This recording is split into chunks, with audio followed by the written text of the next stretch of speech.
समी सभा दिवस आपण पाहत आहोत. बुद्ध आणि त्याचा धम्म या ग्रंथाचं विवेचन विश्लेषण. काल आपण बघितलं की जे पंचशिलातलं पहिलं शील आहे, पानात पाता बेरमणी शिक्षापदम समाधियामी, आपण जवळपास 40-45 मिनिट तर एकच सेशनवर त्या ठिकाणी अतिशय विस्तारानं जेवढं मॅक्झिमम समजून सांगता येईल तेवढा त्या ठिकाणी आपण सांगण्याचा प्रयत्न केलेला आहे. काया वाचा मनानं कशा पद्धतीनं हिंसेपासून परावृत्त होता येते ह्या गोष्टीचं सुद्धा काल आपण त्या ठिकाणी विवेचन केलेलं आहे. आणि कोणता माणूस नीतिमान आहे, कोणता अनितिमान आहे, सांसारिक जीवनामध्ये वावरत असताना त्या गोष्टीला फार महत्त्व आहे. म्हणून दुसरं जे शील दिलेलं आहे की अदिन्न दाना बेरमणी शिक्षापदम समाधी, अर्थात मी चोरी करणार नाही किंवा दुसऱ्याच्या संपत्तीवर हक्क सांगणार नाही किंवा कोणालाही विचारल्याशिवाय कोणत्याही वस्तूला मी हात नाही लावणार, अशा पद्धतीचं जे सील आहे हे सील दुसऱ्या स्थानावरती आहे.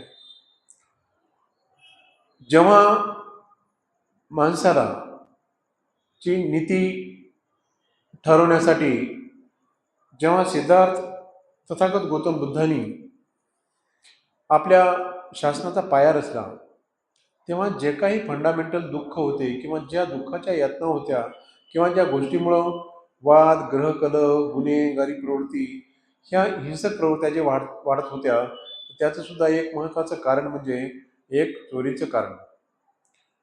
आपण बघितलं मागच्या एका छोट्याशा ग्रंथामध्ये कार्ल मार्क्स आणि बुद्ध याच्यामध्ये जेव्हा तो राजा दरडमिनी राजा त्या ठिकाणी राज्य करत होता आणि राज्य करत असताना त्या ठिकाणी जेव्हा 1 पिढी, 2 पिढी, 3 पिढी, 4 पिढी, 10 पिढ्या, 15 पिढ्या अशा गेल्याच्या नंतर ज्या पद्धतींची त्यांची पद्धत होती की राज्यकारभार कशा पद्धतीनं चाललाय, कारण त्या ठिकाणी सर्वांना समानतेची वागणूक होती, सर्वांना पैसा आकडा रोख राजा हा देत होता आणि अशा पद्धतीनं सगळ्यांचे दुःख सुख हे त्या ठिकाणी पाहत होता. त्यांच्या राज्यामध्ये कोणी चोरी करत नव्हतं, कोणी व्यभिचार करत नव्हतं, कोणी सुरापान करत नव्हतं, कोणी खोटं बोलत नव्हतं आणि कोणीही प्राण्याची हिंसा करत नव्हतं. परंतु राज्यकारभार पाहत असताना ह्या ज्या राज्याच्या पिढ्या गेल्या त्या डिपेंड कशावरती असतात? प्रधानावरती. मग एक राज्य असं आलं की त्या प्रधानाने विचार केला की राज्यात काय चाललंय ही गोष्ट राजाला सांगायचीच नाही, लय झालं. मग मग याचा परिणाम कसा झाला की जे राजाचा राजखजिना होता, राजखजिना जो राजा नेहमी वाटायचा ते वाटणं स्टॉप केलं. मग ते स्टॉप केल्याच्या नंतर लोकांच्या राज्यामध्ये किंवा लोकांची अशी दयनीय अवस्था झाली. लोक भाकरीला महाग झाले, अन्नाला महाग झाले आणि म्हणजे पाण्याला महाग झाले, कपडे रत्याला महाग झाले आणि रोज म्हणजे जीवनचर्येला सुद्धा ते महाग झाले. मग याचं रूपांतर काय झालं? चोरीमध्ये वाढलं. मग ते खजिनामध्ये काय व्हायची? चोरी व्हायची. मग त्या जे सेवक असायचे त्या राजाचे सेवक त्या चोराला पकडून त्या राजाकडे न्यायचे की राजेसाहेब यांनी चोरी केलेली आहे. मग त्याला विचारायचे की भाई तू कशामुळे चोरी केली? ते सांगायचं की माझे लेकरं उपाशी होते, माझी बायको उपाशी होती, आईवडील उपाशी होते, त्याच्यामुळं मला चोरीशिवायही पर्याय राहिला नाही. त्या करुणामय राजाला असं वाटायचं की अरे यार खूप गरीब आहे. मग त्यांनी खजाना काढायचा आणि त्या माणसाला द्यायचा आणि तो माणूस जायचा. याच्यानंतर परत दुसरा चोर सेम प्रोसेस व्हायची. परत ते सेवक प्रधान काय करायचे? त्या माणसाला चोराला पकडून आणायचे राजासमोर आणि त्याला कबूल करायला लावायचे का चोरी केली, त्याचं ते हेच दयनीय अवस्था सांगायचे. मग तो राजा त्यांना तो पैसे द्यायचा. मग अशा पद्धतीनं रोजच्या रोज चोरीचं प्रमाण झालं. मग लोकांमध्ये समज काय झाला की अरे चोरी केल्याच्या नंतर राजा पैसे द्यायला, आपण मालामाल व्हायला काम करायची गरज नाही. मग हे गोष्ट पसरल्याच्या नंतर प्रत्येक जण चोरी करायला लागले. मग राजा परेशान झाला की यार प्रत्येक जणाची चोरी व्हायला, आपली जे खजिना आहे तो कंगाल व्हायच्या स्थितीमध्ये आलाय. मग नंतर ते चौकशी करतात की नाही कडे याच्यामध्ये काहीतरी आपण दंडात्मक कारवाई केली पाहिजे जेणेकरून ह्या गोष्टी रोखता येतील.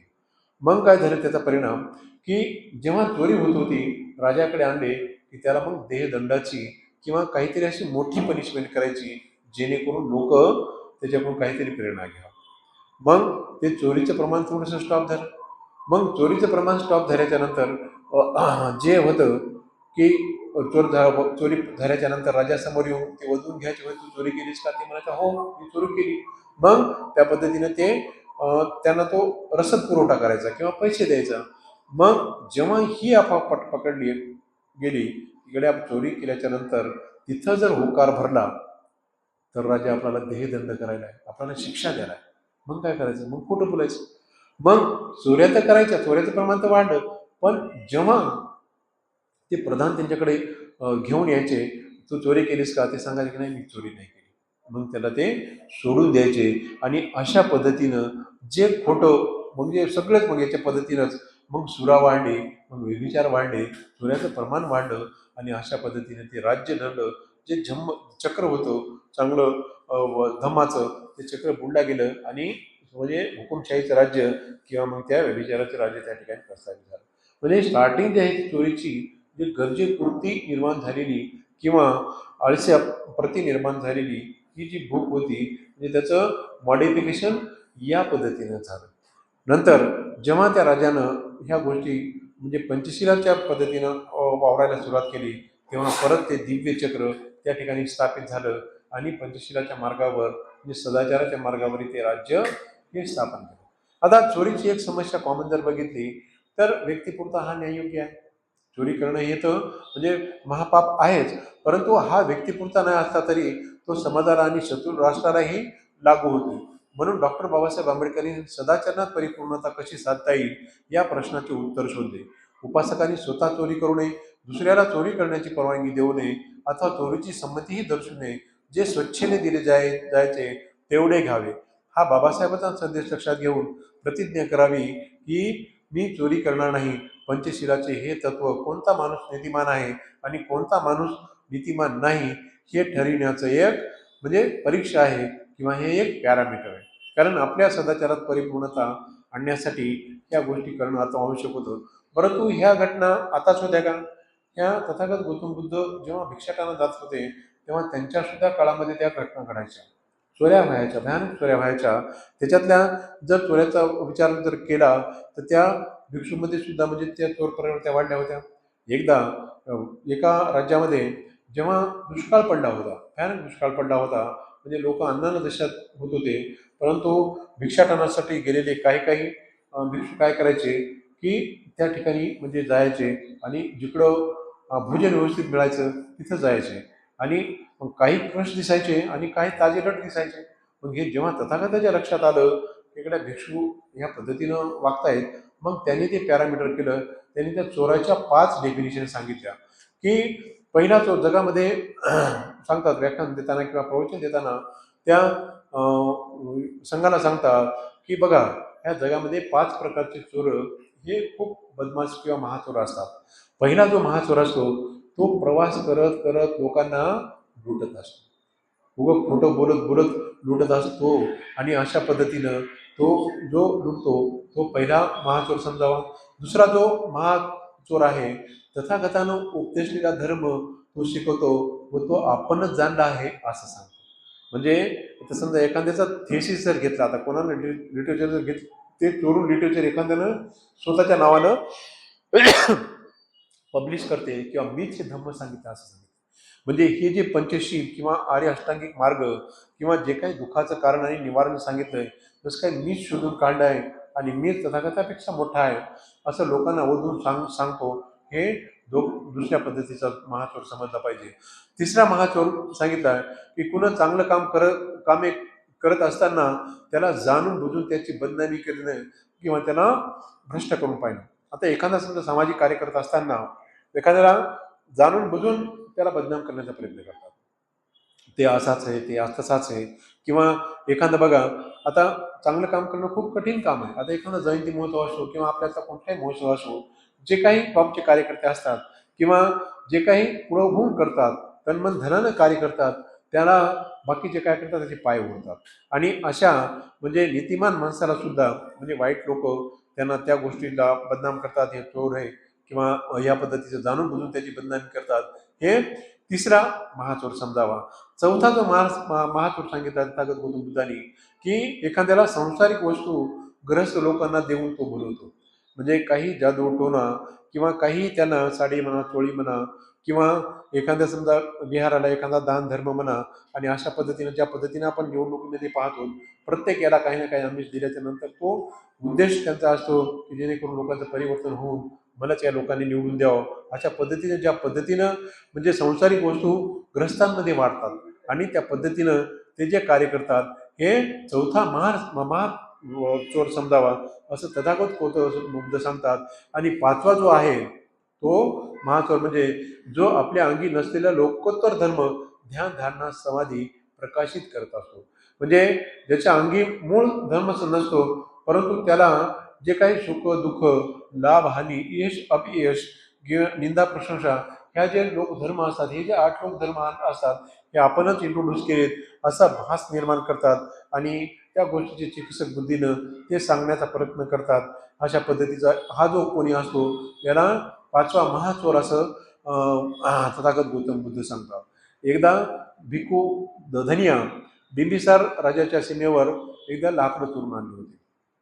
मग त्या लाकडं चोरून आणल्याच्या नंतर त्या धनिया भिक्खूला राजासमोर उपस्थित केलं. तू का लाकडं चोरलेस, तू का नाही केलं? मग त्यांना दुसरा नियम करावा लागला की न परवानगी घेतलेल्या वस्तूला हात लावणं हे सुद्धा चोरी. म्हणजे तुमच्या पूर्वसंमतीशिवाय एखादी जर वस्तू आणली तर तिला सुद्धा चोरी म्हणायची.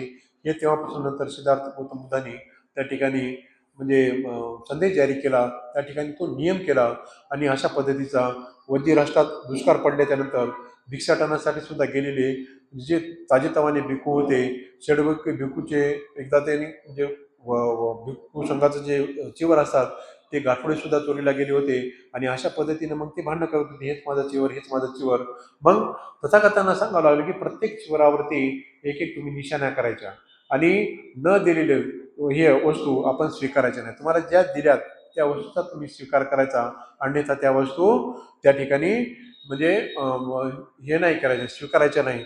अशा पद्धतीची ही चोरीची जी म्हणजे विघातक प्रवृत्ती होती ही तेव्हापासून म्हणजे सुरुवात होती. आणि अशा पद्धतीनं ही जी आता नीतिमत्ता आहे किंवा नीती आहे, आपण आता डे टू डे मध्ये 2026 मध्ये विविध जे काही दान पुण्य करतात, मग ते विहार असो किंवा एखादं मंदिर असो, एखादं मोठ्या वास्तू असो किंवा हे असो, कशा पद्धतीनं CCTVच्या मध्ये चोऱ्याच्या घटना घडतात हे पाहतो. म्हणजे आपण तथागतांचा उद्देश किंवा डॉक्टर बाबासाहेबांचा उद्देश काय होता की माणसांना सदाचारी बनवायचं, त्यांना शीलवान बनवायचं, त्यांना एकदम उच्च कॅरेक्टर संपन्न लोक बनवायचं असा उद्देश होता. म्हणून बाकी जे 1956ला जे धर्मांतर केलं याच हेतूने केलं की ही माणसं शीलवान झाली पाहिजे. आणि अशा पद्धतीनं ज्या चोऱ्याच्या प्रवृत्त्या होता ह्या चोराच्या प्रवृत्त्या नष्ट करण्याच्या तथागत गौतम बुद्धांनी 2 पद्धती सांगितल्या. एकदा एका राजपुरोहिताचा शत्रुघ्न नावाचा मुलगा अत्यंत चोरी करायचा. त्याला बालपणापासून चोरीचा छंद जडत होता. काही जरी केलं तरी त्याच्यामध्ये म्हणजे परिवर्तन होत नव्हतं. मग तो मोठा झाल्याच्या नंतर ते पूर्ण गावाच्या गावाला त्या वाड्याच्या वाड्याला मोठमोठी छिद्र पडायचा. खूप मोठमोठ्याने छिद्र पडून त्या रातोरात ते चोरी करायचा. एकदा काय झालं की राजा जेव्हा रथामधून जात होता तेव्हा तो बघत होता की अरे अरे घडाला एवढाले छिद्र कुणं पाडलेत, काय प्रकार काय? तेव्हा त्याचा ते सेवक सांगतो की तो एक चोर आहे शत्रुघ्न नावाचा, राजपुरोहिताचा मुलगा, एकुलता एक लाडका, तो अशा प्रकारच्या चोऱ्या करतो. मग नंतर ते सेवकाला सांगून त्या चोराला आणतात. त्या चोराला आणल्याच्या नंतर सर्व गावभर त्याची धिंड काढतात, उघडं धिंड काढतात. आणि उघडं धिंड काढल्याच्या नंतर त्याला त्या गावातून फिरवतात. परंतु तिथंच एका राजाची कन्या भद्रा नावाची तिच्या नजर जाते त्या चोरावर. श्रीमंत श्रेष्ठीची मुलगी असते की त्या चोरावर नजर जाते आणि ती मनोमन त्याला वर मानते. मग ते श्रीमंत श्रेष्ठी काय करते की त्या सेवकाकडे जाते, त्यांना म्हणजे मुद्रा देते, काशार पण देते आणि त्या चोराला आपल्याकडे आणते. आणि दुसरा जो चोर असतो त्याला मग ते देहदंड होतो. मग ह्या जे चोराला आणतात, ह्या जे म्हणजे शत्रुकाला आणतात, घरी आणल्याच्या नंतर चांगला अंघोळ घालतात, चांगले कपडे घालतात आणि त्या भद्रीशी लग्न लावून देतात. भद्री काय म्हणते की मी लग्न करत ती अशीच करल, नाही तर मी आत्महत्या करेल किंवा मी माझ्या जीवाचं काही करेल. ती एकूण ती एक सुंदर कन्या शेवटी नाईलाजाने त्या चोराशी लग्न करावं लागतं. परंतु चोर चोर बालपणापासून संस्कार, कारण मनोकुभंग मातमा म्हणून सिठा मनोम्या साचे पद उठेन भास तिवा करो तिवा, संस्कार कुठं जाते. मग जेव्हा लग्न झालं त्या भद्रेच्या अंगावर पूर्ण सोन्याचा साज असते. मग याचं मन चलबिचल होते, कड्या हिला कधी घेऊन जाऊ, हिला कधी मारून टाकू, हिच्या गळ्यावरचं सोनं मी कधी नेऊ. मग तिला काय म्हणते की भद्रे, मी जे सुटलो तेव्हा मी एक नवस केला होता. त्या एका टेकडीवरती एक देवी आहे, तिथं मी बोललो होतो की मी जर सुटल्याच्या नंतर मी तुला नवस फेडायला येईल, मग तू माझ्यासोबत चल. मग त्या भद्रेला सुद्धा साजासगीत त्या टेकडीवर नेतात आणि त्याला म्हणतात, ते तिला म्हणते की मी या त्या देवीचा नवस केला होता, तो आपल्याला फेडण्यासाठी त्या टेकडीवरती जायचं. मग जेव्हा ते नवरा बायको त्या ठिकाणी टेकडीवर जातात, ह्या चोराची जे उत्तेजना असतात किंवा याची जी सवय असते चोरी करण्याची, ती उफाळून येते आणि भद्रेला म्हणते की तुझे जेवढे काही सोने नाण्याचे दागिने आहेत तू एका कपड्यामध्ये गुंडाळून दे माझ्याकडं. भद्रे म्हणते सोनंच काय, मी सुद्धा तुझीच आहे राजन, या सोन्यासकट मी तुमचीच आहे, सोन्याची काय गोष्ट आहे. परंतु काढण्याच्या अगोदर हे जे मी अलंकार घातलेत, मला तुम्ही एकदा अशा अलंकार मुद्रेमध्ये मला एकदा मिठी मारू द्या. नंतर त्यांचं ते आलिंगन देतात आणि त्या आलिंगनामध्येच ती भद्रा त्याच्या पार्श्वभागावर एवढी जोराची लात मारते की ते चोर त्या टेकड्यावरून खाली पडतो आणि मृत्यू पावतो. ही एक घटना म्हणजे काय दर्शवते की त्याला देहदंडाची शिक्षा. दुसरी एक घटना अशी असते की कांते नावाची जी उपासिका असते, कुटीकर्णाची आई, काळी उपासिका, ही अत्यंत धार्मिक प्रवृत्तीची असते. एका ठिकाणी तथागताचं प्रवचन सुरू असते, त्या ठिकाणी ती जाऊन श्रवणात एवढी मग्न होते की तिला घरी काय चाललंय काही कळत नाही. मग तिची जी दासी असते ती तिला दिवाळीला तेल आणण्यासाठी किंवा उजेड आणण्यासाठी ती घरी जाते तेल आणण्यासाठी. तेव्हा तिला कळते की घरात चोर आले तिकडे आणि चोराचा जो मोरक्या आहे तो त्या धार्मिक परिषदेच्या त्या ठिकाणी तो बसलेला असतो. मग त्याला कळते की इकडे ही कांत्यायिनी आहे, ही जर आता उठली काय जर म्हणली हिला इथंच घुसकून टाकायचं, हिला इथंच मारून टाकायचं. कारण चोरीचा कार्यक्रम सुरू होता, तिकडं चोराचा मोरक्या या ठिकाणी थांबलेला होता. मग ती काळी दासी जी जाते घरी, ती घरात पळत येते, ती कांतेनेला सांगते की अगं घरी चोर आले आणि चल तू लवकर ती चोरी करून येतील. कांतेने स्पष्टपणे आणि एकदम प्रामाणिक तिला म्हणते की अगं त्यांना काय नेऊ द्यायचं ते नेऊ द्या, परंतु मी जो आज तथागताचा धम्म माझ्या अंतर्मुखानं श्रवण करत आहे हे कोणीही चोरणारा नाही. हे जे मी श्रीमंती घेत आहे हे चोराच्या हाती न लागणारं असं धन आहे, हे परत न मिळणारं धन आहे. म्हणून तू मला डिस्टर्ब करू नको. त्या चोरांना काय नेऊ द्यायचं ते बिनधास्त नेऊ दे, परंतु मी हे धम्माची श्रीमंती, हे धम्माची जे गोडी किंवा धम्माची जी काही मला अभिलाषा लागलेली आहे, हे धन मला तू हिरावू नकोस. त्याच्यामुळे त्या दासीला म्हणते त्या चोरांना काय नेऊ द्यायचं तर नेऊ द्या. हे शब्द ते जे मोराचा नायक असते त्याच्या कानावर पडते, ते हताश होते. अरे यार, एवढी मोठी रिच माइंडची बाईच्या घरी आम्ही चोरी करायला होत, हे म्हणजे खूप त्याच्या मनाला वेदना होतात. तो नायक त्या घरी जातो त्या कंटेनीच्या आणि सगळ्या चोरांना जिथल्या तिथं सामान ठेवायला सांगतो आणि सगळे ते चोर एकत्र त्या ठिकाणी जेव्हा तिथं श्रवणाचा कार्यक्रम किंवा त्या देशनेचा कार्यक्रम सुरू असतो त्या ठिकाणी येतो. जशी ती धम्मदेशना समजते ते कांतियानीचा सगळे त्या चोराच्या नायका सगळं त्या तिच्या पाया पडतात. तिला समजत नाही का पडायचे पाया. तेव्हा तिला सांगता की आम्ही चोरी करायला जात होतो, परंतु तुमचे जेव्हा आम्ही शब्द ऐकले तेव्हा आमचं हृदय परिवर्तन झालं आणि आम्हाला खूप क्लेश वाटला, आम्हाला खूप म्हणजे यातना झाल्या आणि त्या वाईट आचरणातून आम्ही मुक्ती पाहतो. आम्हाला तू क्षमा कर, नुसतं क्षमाच करू नको, तर आम्हाला तुमच्या त्या ह्याच्यामध्ये म्हणजे शरणसुद्धा दे, अशा पद्धतीचं ते त्या ठिकाणी विनंती करतात आणि ते संघासुद्धा त्या ठिकाणी सामील होतात. बुद्धाचे ते उपासक होतात. म्हणजे काय की एका गोष्टीवर आता ह्या दोन गोष्टाहून काय घ्यायचं की एक तर देहदंडाची सजा. आता आपण जर भारतीय घटनेच्या संविधानानं पाहिलं किंवा लॉच्या यानं बघितलं किंवा पोलीस खाक्यानं जर बघितलं तर त्याच्यामध्ये सगळ्या पनिशमेंट बाबासाहेबांनी व्यवस्थित करून ठेवलेल्या आता. आणि दुसरी गोष्ट, एका अनोळखी चोराला तथागताच्या वाणीने त्याच्यामध्ये जे काही परिवर्तन झालं आणि त्या परिवर्तनातून त्याची जी चोरीची प्रवृत्ती नष्ट झाली, म्हणजे ह्या दोन गोष्टी आपल्याला धम्माच्या मार्गाने माणसाला दुरुस्त करण्याच्या साठी उपयोगात पडणाऱ्या. म्हणून हृदय परिवर्तन जे काया वाचा मनानं आपण या ठिकाणी तथागत गौतम बुद्ध जे सांगतात की काया वाचा मनानं आपण शुद्ध असलं पाहिजे. आपले वाईट विचार जे आहेत ते मनातून आपण काढले पाहिजे आणि अशा पद्धतीचा हा धम्म श्रवण केला पाहिजे. तर आपण छोट्याशा एक आपण उदाहरणातून धम्म म्हणजे ही चोरी कशा पद्धतीतून किंवा ह्या जे कशा पद्धतीतून आपल्याला समजून घेता येतील ह्या गोष्टीचं आपण थोडक्यात विवेचन करू जाऊयात की जे दिलेले नाही ते घेण्यापासून दूर राहायचे हे शिक्षापद मी ग्रहण करतो. जेव्हा आपण दुसरी सील घेतो तेव्हा त्याचा म्हणजे अर्थ होतं की चोरी करू नये, कोणाची फसवणूक करू नये, दुसऱ्याच्या हक्काची वस्तू परवानगीशिवाय घेऊ नये, अन्यायाने संपत्ती मिळू नये, कोणावरही अन्याय न करता त्यांना संपत्ती म्हणजे मिळू नये किंवा कोणाला दुखून संपत्ती मिळू नये, त्या गोष्टीला स्थैर्य राहत नाही. अदिन्न दाना म्हणजे काय की जे दिलेले नाही ते घेणे, वेरमणी म्हणजे त्यापासून दूर राहणे, शिक्षापद म्हणजे आचरणात करण्याची नैतिक शिक्षापद घेणे आणि समाधी याने म्हणजे मी हे स्वीकारतो किंवा मी हे सदा अंगीकारतो अशा पद्धतीचं अधीन दाना वेरमणी शिक्षापदम समाधी आम्ही याचा जो अर्थ असतो याचा असा पद्धतीचा. जर समजा आता याचं उदाहरण देऊन जर तुम्हाला सांगायचं तर समजा आता एखादी घरातील वस्तू आहे, समजा आपल्या भावाची 5,000 रुपयाची वस्तू आपल्याला आवडली. आता आपण दोघं समजा तिघं भाऊ आहोत, समजा एखाद्या भावानं जर 5,000ची वस्तू आणली आणि ती आपल्याला आवडली आणि परवानगी न घेता ती जर घेतली तर अदिन्न दाना होऊन जाते. कारण परवानगीशिवाय आपण ती भावाची वस्तू घेतली म्हणजे ती चोरी होऊन जाते आणि भावाला विचारून घेणे हे अदिन्न दाना होत नाही. तीच जर वस्तू तुम्ही भावाला विचारली की भाऊ मी ही घेऊ का रे, तर ती चोरी होत नाही. हा सांगणारा तो सिद्धांत आहे. मग धम्माचा विचार काय सांगते की मला ती वस्तू हवी आहे एवढे कारण दुसऱ्याची वस्तू घेण्यासाठी पुरेसे नाही. आता माझं तर मन गेलं, कारण मनावरती सगळं डिपेंड आहे ना.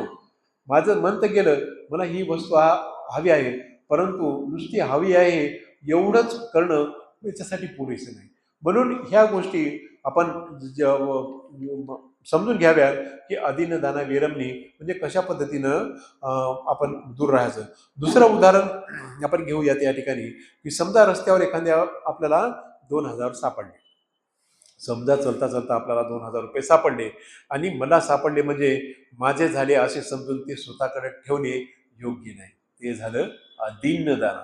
समजा चलता चलता इन केस कोणाचे पडले असतील पैसे, श्रमाचे, त्याच्या घामाचे, त्याच्या मेहनतीचे, त्यानं पूर्ण दिवस वेचलेला असते आणि त्या श्रमातून त्यानं ते पैसे कमवले असतील आणि इन केस तुम्हाला जर सापडले आणि ते जर तुम्ही स्वतःकडे ठेवणं हे सुद्धा म्हणजे अदिन्न दान आहे. मग त्याच्यापासून दूर कसं राहायचं, तर मालक शोधण्याचा प्रयत्न करणे किंवा योग्य व्यक्ती किंवा योग्य प्राधिकरणाकडे देणे हे प्रामाणिकपणाचं आचरण आहे.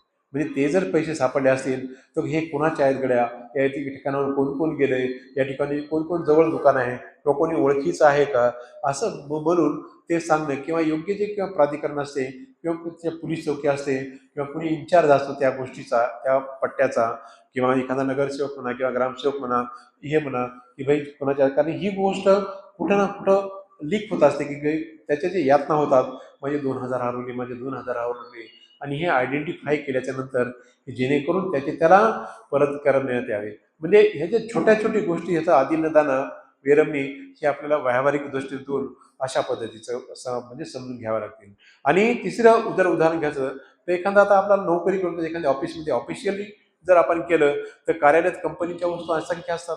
आपल्याला वाटते या कंपनी आपलीच आहे, एखादं घेतलं तर काय व्हायलंय, मी इथे काम करतो म्हणून मी वस्तू घरी नेऊ शकतो असे म्हणणे चुकीचे आहे. म्हणजे हे सुद्धा हे अदिनदानाचं आहे. म्हणजे परवानगीशिवाय दुसऱ्याची वस्तू घेणे म्हणजे किंवा त्याला हात लावणे हे अदिनदान आहे. म्हणजे चोरी आहे. या चोरीच्या घटनेपासून आपण दूर राहिलं पाहिजे. किंवा चौथं जर उदाहरण आपण बघितलं तर एखादा मोबाईल, एखादं डिजिटल सध्या युग आहे, म्हणजे याच्यामध्ये मित्रांनो मोबाईल सुद्धा टेबलावर ठेवला आणि त्याचा मोबाईल परवानगीशिवाय घेऊन वापरणे हे चुकीचं आहे. आता मित्राचा फोन आहे, त्याचा पासवर्ड चोरणं, त्याचा डाटा चोरणं, त्याच्यावरती आपला मोबाईल चालवणं किंवा आपण त्याचे फीचर पाहणं किंवा त्याची आपण प्रायव्हसी पाहणं हे सुद्धा एक चोरीचा प्रकार आहे असं तथागत गौतम बुद्ध सांगतात. म्हणजे अशा नैतिक तत्वाच्या विरोधात जाऊ नये. म्हणजे जी नीती आहे, नीती कशा पद्धतीनं वाढवता येईल ह्या गोष्टीकडे आपण लक्ष दिले पाहिजे. मग फक्त ही चोरीच आहे का?